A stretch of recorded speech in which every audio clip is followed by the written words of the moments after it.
Aujourd'hui, nous recevons une artiste complète et une véritable artpreneur.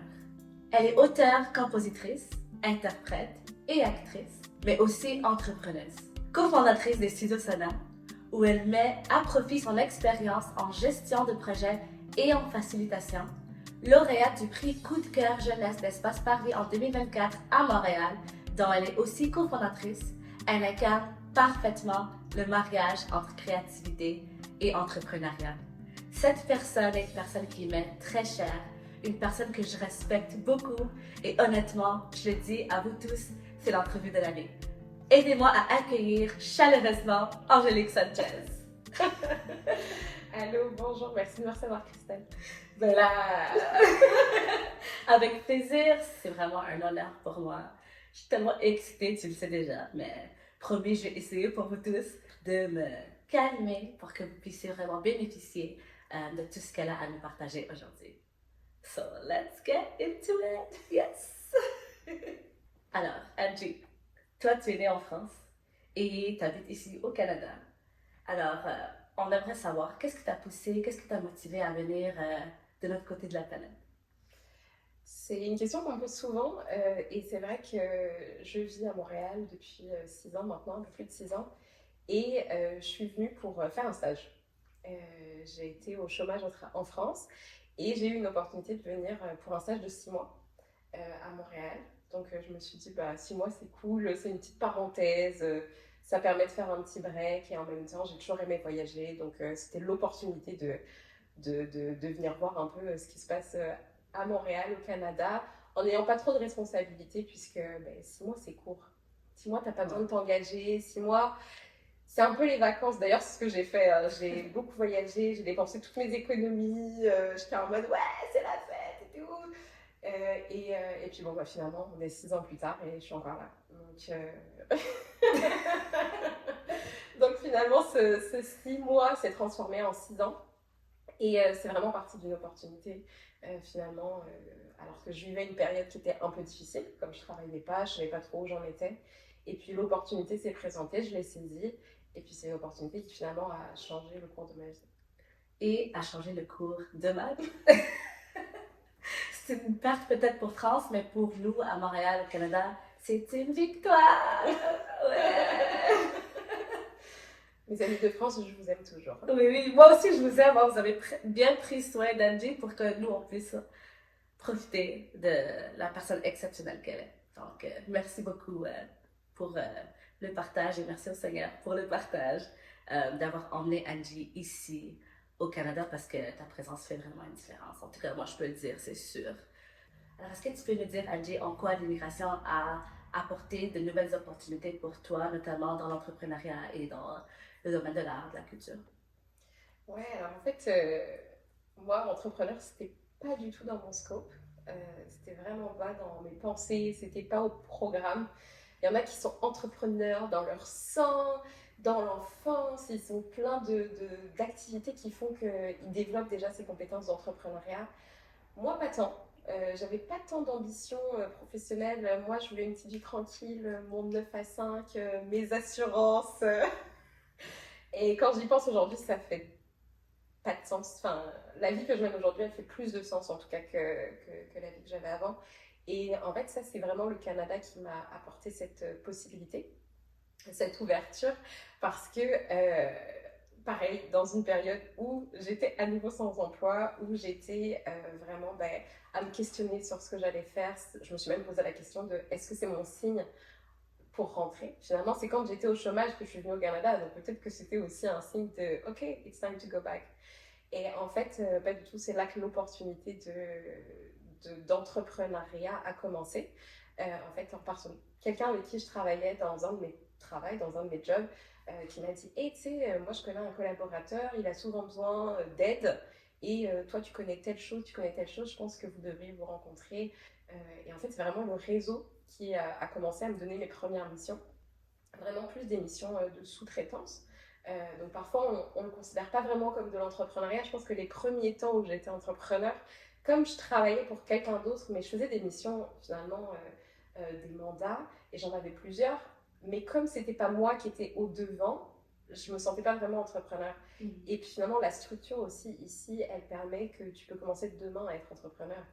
À partir du moment où tu factures en ton nom et ton prénom, aujourd'hui, je peux te demander un contrat. Ok, Christelle, j'écris un livre, est-ce que tu peux m'éditer? Si vous avez besoin d'une éditrice ou d'une traductrice. Et demain, tu peux commencer, en fait. Et ça, c'est une facilité qui, en fait, te permet de très vite te lancer en entrepreneuriat, ou en tout cas de très vite essayer l'entrepreneuriat. Alors qu'en France, c'est pas du tout la même façon de faire. Et je pense que les démarches administratives, elles peuvent être un frein. Et ici, en fait, j'ai beaucoup été encouragée quand je me suis renseignée sur les démarches et que j'ai compris que, ah oui, en fait, aujourd'hui, je peux commencer à être entrepreneur. Ben, ok, je l'essaye. Oui, puis ça nous emmène parfaitement à la prochaine question.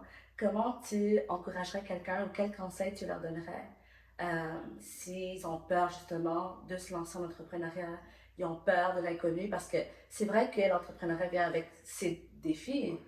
Tu sais, on quitte le 9 à 5 pour travailler 24 heures sur 7, là, on s'entend. Donc, sans exagération. Donc, toi, quel conseil tu donnerais à une personne qui a peur de cette transition-là? Ben, mon conseil, ce serait de, comme tu dis, on quitte le 9 à 5 pour aller vers du 24 sur 7. Mais en fait, si tu gardes ton 9 à 5 pour commencer et que tu commences à inclure des missions en entrepreneuriat, ben, tu vas transitionner vers ça parce que finalement, tu penses que tu n'as pas le temps. Il y a beaucoup de gens qui pensent qu'on n'a pas le temps. Non, mais j'ai pas le temps de lancer, de commencer en fait sur le side parce que j'ai un travail à temps plein. Mais de toute façon, quand tu vas devenir entrepreneur, ce sera ça aussi. Et en fait, je vous encouragerais à commencer. Prenez quelques missions, faites-les les soirs, faites-les les fins de semaine. Parce que moi, je suis team commencer petit et grandir. Je suis pas trop de la team je fais rien tant que j'ai pas les moyens d'atteindre the bigger picture. Je suis plutôt la team avancer un pas après l'autre. Et moi, j'ai commencé avec des missions, je sais pas, j'avais peut-être 10 heures par mois. C'était pas grand chose là. 10 heures par mois, c'est genre 2 heures par semaine. C'est rien là, c'est vraiment pas beaucoup. Puis à côté, j'avais un job dans un café, tu vois. Mais ça m'a permis de déjà tester, est-ce que c'est un mode de vie qui me convient? Est-ce que justement j'ai les épaules et j'ai la tête pour les défis qui viennent avec, notamment financiers, parce que chaque mois est différent. On n'a pas les mêmes rentrées d'argent. Est-ce que j'ai une capacité de gestion de mon argent, de mes finances, de la projection? Parce que quand tu travailles à ton compte, quand tu es entrepreneur, ben, tes impôts, tu ne les payes pas chaque mois, tu les payes dans un an avec de l'argent que tu dois avoir mis de côté, etc. Et en fait, de petit à petit, le faire, moi je trouve que ça permet de faire ses armes au fur et à mesure et puis de se dire, ok, maintenant je suis à un moment où je me lance à temps plein dans l'entrepreneuriat, où finalement, ça me convient de bosser une demi-journée sur mon projet par semaine, de garder mon assurance, mon salaire récurrent qui va rentrer et en fait, de petit à petit, en fait, c'est un peu comme rentrer dans la piscine de manière progressive. Ça, c'est ma technique. Honnêtement, je la conseille à tout le monde. Plutôt que de se jeter pleinement le plongeon dans le grand bain, parce que je trouve que ça rend l'exercice plus difficile, surtout si, comme moi, c'était pas dans votre plan et que c'est plus les opportunités qui vous ont emmené là.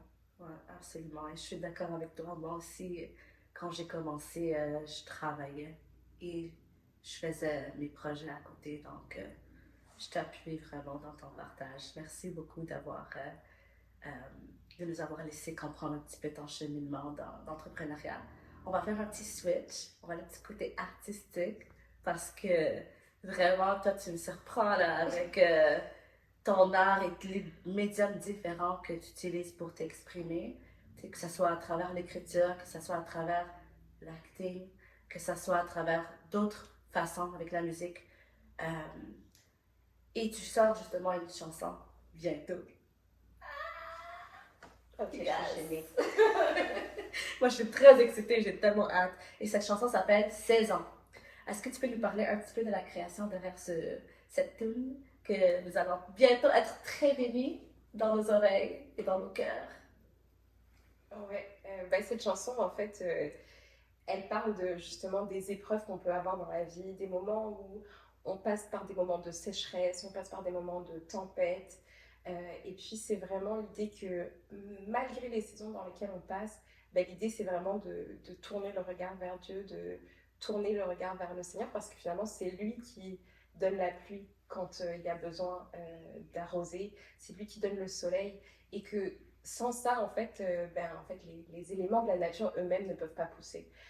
Et donc, si c'est vrai pour la création, si c'est vrai pour la nature, ben, c'est aussi vrai pour nous. Et donc, c'est vraiment cette idée de se dire, ok, comment est-ce que nous aussi, on doit deal avec les circonstances, parce qu'elles vont venir, ne pas croire qu'on va vivre une vie sans souffrance, ne pas croire qu'on va vivre une vie où tout va être beau, puis je ne sais même pas si... En tout cas, moi, personnellement, je ne crois pas que c'est une vie qui m'intéresserait, parce que c'est aussi dans ces moments-là où je dois m'accrocher encore plus à Dieu, m'accrocher encore plus au Seigneur. Et c'est drôle parce que c'est une chanson que j'ai commencé à écrire en 2024, parce que je suis allée en vacances au Cap-Vert, c'est-à-dire sur des plages en plein mois de février, janvier, ici au Canada. Et donc, j'étais sur une plage un mercredi, et le jeudi, je rentrais à Montréal. Donc, je suis passée de la plage à la neige, genre dans un 48 heures. Et j'avais vraiment et j'ai écrit cette chanson, en fait, pendant mon voyage, en fait. Wow. Genre sur le trajet entre les deux. Et puis, il y a vraiment cette idée que même quand tu es sous un soleil qui est vraiment fort, ou que bah, tu vas être sur des montagnes enneigées, bah, tout ça, ça joue dans la vie, puis ça a un impact. Mais l'important, c'est que le Seigneur, c'est lui qui est souverain et qui va arroser et qui va emmener la prochaine saison aussi. Wow, c'est vraiment merveilleux. Et tu as aussi fait un retour au théâtre, avec des capsules que tu commences à scénariser. Est-ce que tu peux nous en parler? Moi, je vais me retenir, parce que j'en ai vu, puis je me retiens. Je me retiens mon rêve. Magnifique. Ouais, j'ai toujours aimé l'acting. En fait, j'ai découvert cet art au secondaire de manière un peu plus développée, parce que dans mon secondaire, dans mon école, il y avait une option théâtre. Et j'ai fait l'option théâtre parce que j'avais 2 cours par semaine. C'était vraiment, pour moi, c'est un des arts dans lequel je me sens le mieux. Même si c'est un des arts que j'ai découvert plus tard, parce que chanter, j'ai toujours chanté, par exemple. Je sais pas, c'est quand j'ai commencé à chanter, j'ai toujours chanté. Je voulais faire la Star Academy quand j'avais 10 ans. Et le théâtre, c'est vraiment venu, j'étais même, j'aime plus jouer que chanter. Puis c'était comme une révélation hyper étrange. J'étais comme, comment c'est possible? J'ai toujours chanté, toujours chanté. Et c'est un art que j'ai beaucoup gardé, que j'ai pas trop assumé, je pense, pendant assez longtemps. Et pourtant, j'ai joué des années, j'ai rejoint des troupes de théâtre, on faisait des spectacles, on faisait 2-3 spectacles par année. Et c'est vraiment un art dans lequel je m'épanouis vraiment beaucoup, et que j'ai laissé de côté quand je suis arrivée à Montréal. Je pourrais même pas expliquer pourquoi. Je pense au départ parce que j'avais décidé de faire un petit break de l'engagement, parce que ça demande beaucoup d'implication. Et puis petit à petit, en fait, on se déshabitue de quelque chose qu'on ne fait pas. Et donc le théâtre s'est un peu passé à la trappe. Et récemment, grâce au studio, finalement, grâce à être à nouveau avec des artistes, être avec cette énergie-là de personnes qui te poussent, et d'avoir des scénaristes en fait autour de nous, et puis une équipe qui a envie de faire du tournage, ça a ramené en fait la question de l'acting, même si à date on fait beaucoup de capsules qui sont plus au niveau de l'échange, des conseils, etc. Ça a quand même ramené la question, puis je l'ai dit, je dis, mais vous savez, moi je suis une actrice et tout, puis tout le monde est comme, ok, mais personne ne le sait vraiment, tu sais, on te dit qu'on le sait maintenant. Uh-huh. Et jusqu'à ce que Josie, justement, elle me pousse, elle me dit, mais vas-y, viens, on fait une capsule, on te fait une démo. Je ne peux pas. Je ne peux pas. Je ne peux pas. Je peux pas. Je ne peux pas. Je ne peux pas. Je ne peux pas. Je ne peux pas. Je ne peux pas. Je ne peux pas. Je peux pas. Je ne peux pas. Je ne peux pas. Je ne peux pas. Je ne veux pas. Je ne veux pas me consoler, Nawal. Non, je pense que ça a commencé quand on a fait la séance photo. Ouais, c'est ça. Puis, ouais, c'est exactement ça. Ouais.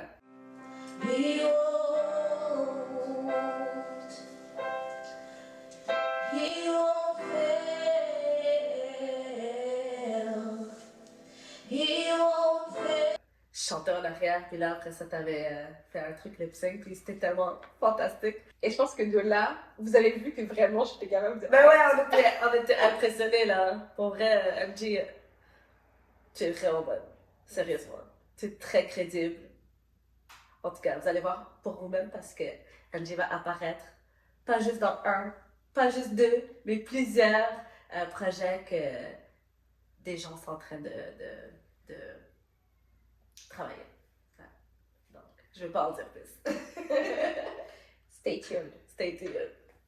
Alors, qu'est-ce que représente pour toi comme renouer avec la scène que tu as abordé un petit peu? Tu as dit que tu sais pas trop comme pourquoi tu avais arrêté, pourquoi tu avais recommencé. Tu as été un petit peu influencé par juste l'environnement artistique, avoir des gens prêts justement à embarquer avec toi dans cette aventure-là. En plus, c'est vrai, on a des réalisateurs derrière les caméras. Salut Catherine Mur. Euh... ouais. Je pense en fait, c'est aussi le fait que le talent est là, c'est dans les deux sens. Donc, il y a la team AV qui voit le talent, qui est comme, oh non, trop cool. Mais il y a aussi le talent qu'il fallait voir pour que la réalisatrice puisse dire, ah, mais non, t'as un talent, tu sais, c'est venu de quelque part. Donc, pour toi, comme renouer avec la scène, qu'est-ce que ça veut dire pour toi? Et aussi, comment on fait pour te suivre? Comment on fait pour découvrir tes prochains projets, justement? Je dirais à travers mon Instagram, vraiment, c'est Angélique Sanchez. Plain and simple. Ou à travers le studio, parce qu'il y a plusieurs des réalisations qui viennent, qui vont être produites en fait par les studios Sana. Donc voilà, ça va pas sortir demain, là on s'entend, parce qu'on est en plein développement, mais il y a des beaux projets, en tout cas, on a un projet de série, donc l'idée c'est vraiment de développer ça, et puis en fait aussi de développer notre amour de la créativité, de la foi, de l'humour aussi, parce qu'on aime ça rigoler. Absolument, absolument. Et si vous ne savez pas encore à quoi sert les studios Sala, en fait, on est une maison de production. On est en train de développer vraiment nos services en audiovisuel. On cherche à réaliser des documentaires, des projets plus artistiques où vous allez pouvoir regarder Angélique sur l'affiche. On est déjà une chaîne de diffusion, donc soyez sûrs de rester connectés avec nous parce que vous allez voir la transformation. Nous, on la vit ici, mais vous allez pouvoir la vivre avec nous à travers justement le partage des vidéos sur lesquelles on travaille. Parce qu'on n'est pas juste là pour partager des conseils entrepreneuriaux, on est là pour faire de l'art. On est une gang d'artistes et on veut aussi aider les artistes à prendre la place à Montréal, à briller et à briller ensemble pour repousser les ténèbres. Donc, restez à l'affût, restez connectés et n'hésitez pas de nous soutenir par un like, un commentaire ou même en devenant membre au Studio Sana. Donc voilà. Alors, Angie, tu as cofondé les Studios Sana. Tu as cofondé Espace Paris, une OBNL dont on n'a pas beaucoup parlé aujourd'hui, mais si tu veux en parler, vas-y. Et tu travailles aussi dans la gestion de projet et dans la facilitation. Donc, tu animes des ateliers, tu es multipotentielle, multitalentueuse, multidisciplinaire. Comment tu as fait pour être aussi fantastique? Est-ce que tu as des formations? Est-ce que tu es allé à l'école? Est-ce que c'est la vie qui t'a appris? Dis-nous parce qu'il y a des gens ici qui nous visionnent, qui aimeraient atteindre ton niveau de fantastique et j'en fais partie. Alors dis-nous, Angie, donne-nous la sauce. On veut savoir. C'est un peu gênant d'être présentée comme ça, mais merci beaucoup. C'est vrai. Merci. Écoute, oui, je suis allée à l'école. J'ai un baccalauréat en communication. Merci. Merci. Que j'ai eu en France. Mais moi, j'ai jamais trop su ce que je voulais faire dans la vie. J'ai un bac en com, mais j'ai fait plusieurs études, je me suis réorientée. Merci Seigneur, mes parents étaient encourageants pour l'école, tu sais, parce qu'au bout d'un moment, ils auraient pu me dire, bon, va travailler.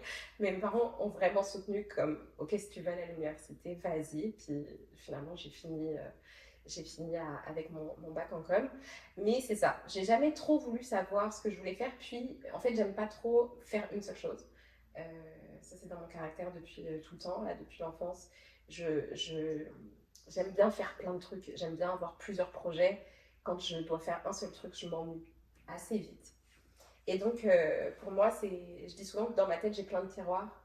Et donc, en fonction des projets sur lesquels j'ouvre le prochain tiroir, ou des fois, j'ai plein de tiroirs ouverts et du coup, c'est un peu plus le bazar. Mais ça fait partie de comment je fonctionne. J'ai une capacité à switch, à passer d'un projet à l'autre, à comme rewind mon cerveau, je sais pas, j'ai cette capacité-là. Mais comment j'en suis arrivée là, c'est que je pense que j'ai accepté le fait que je fonctionnais pas de la même façon que certaines personnes. J'ai accepté le fait que j'avais plein d'idées et que en fait j'avais le droit d'en faire plusieurs à la fois. Je n'étais pas obligée de choisir. Ce qu'on nous apprend beaucoup à l'école, c'est de faire des choix. On nous apprend à stick to one thing, à vraiment rester dans un seul chemin. Et c'est pas mon cas. Et ça fait que aussi, même si je vais parler un tout petit peu de la notion chrétienne, sur la notion de l'appel, pour moi c'est une notion qui est multiple. Parce que si elle est vraie dans ma vie perso, si elle est vraie dans ma vie professionnelle, je ne vois pas pourquoi elle ne serait pas vraie aussi dans ma vie spirituelle. Donc je crois qu'on a le droit de marcher sur plusieurs chemins en même temps.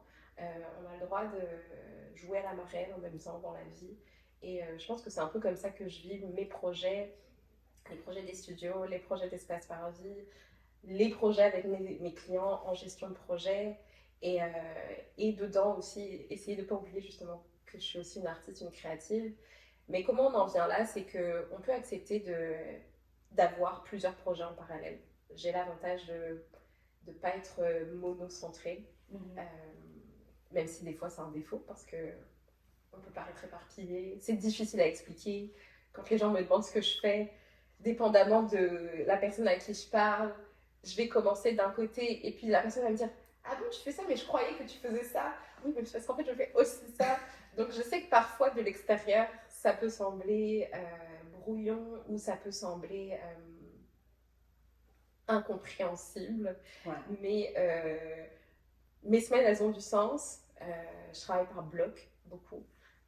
Je vais dire, par exemple, le lundi, ça va être attitré à tel client. Le mardi, c'est les studios. Le mercredi, c'est Espace Paradis. Donc, je travaille aussi un petit peu comme ça. Et puis, au milieu de tout ça, j'ai des périodes de « OK, freestyle ».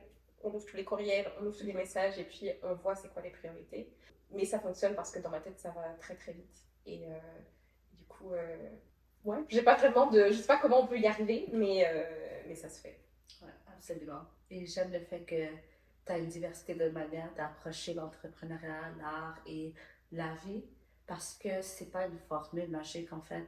Des fois, on aime présenter ça comme justement de la magie, là. Comme tu fais ça, et ensuite ça va te donner ça. Mais ça ne prend pas en considération que chaque personne est unique, chaque personne a une manière différente de percevoir le monde, de travailler, de recevoir de l'information et même de partager de l'information. Et je pense que tu es vraiment forte dans le management. Déjà, c'est la reine des studios. Coupez pas.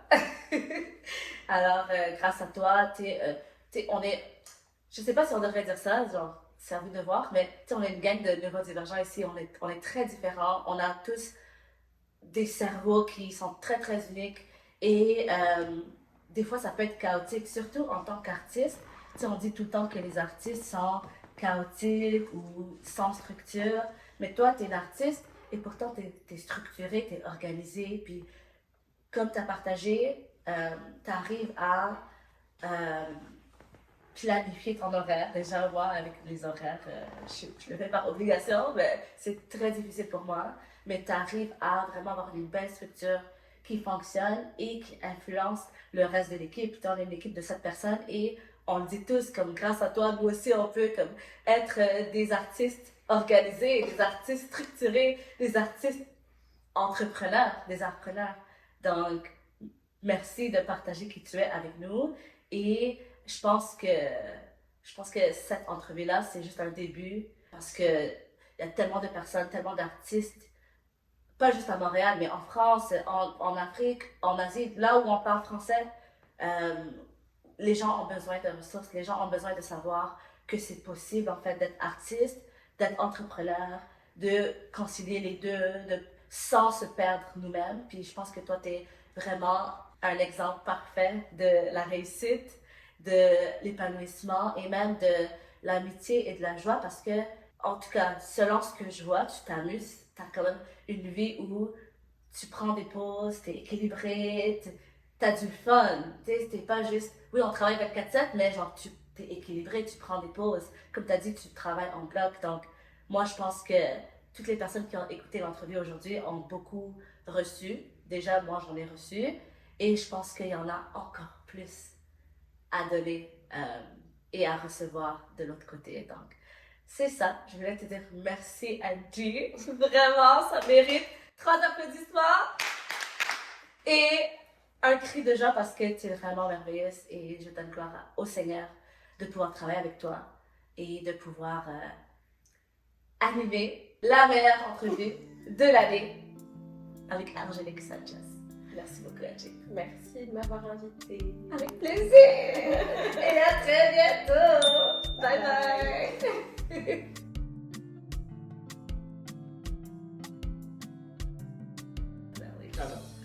Ça tourne, tout tourne. Tu nous entends bien, Jacqueline? Vous voyez qui est à côté de moi? That was very natural, I don't know why, but anyways. C'est excellent, c'est parfait, le flow était parfait. Ok, cool. Qu'est-ce que c'est pour? J'adore le fait qu'on a brisé le 4 murs. S'il te plaît, gardez-le. Hein. Oui, oui. Je veux t'en rire, puis malheureusement, on va pas t'en saluer. C'est ça le but, chez nous.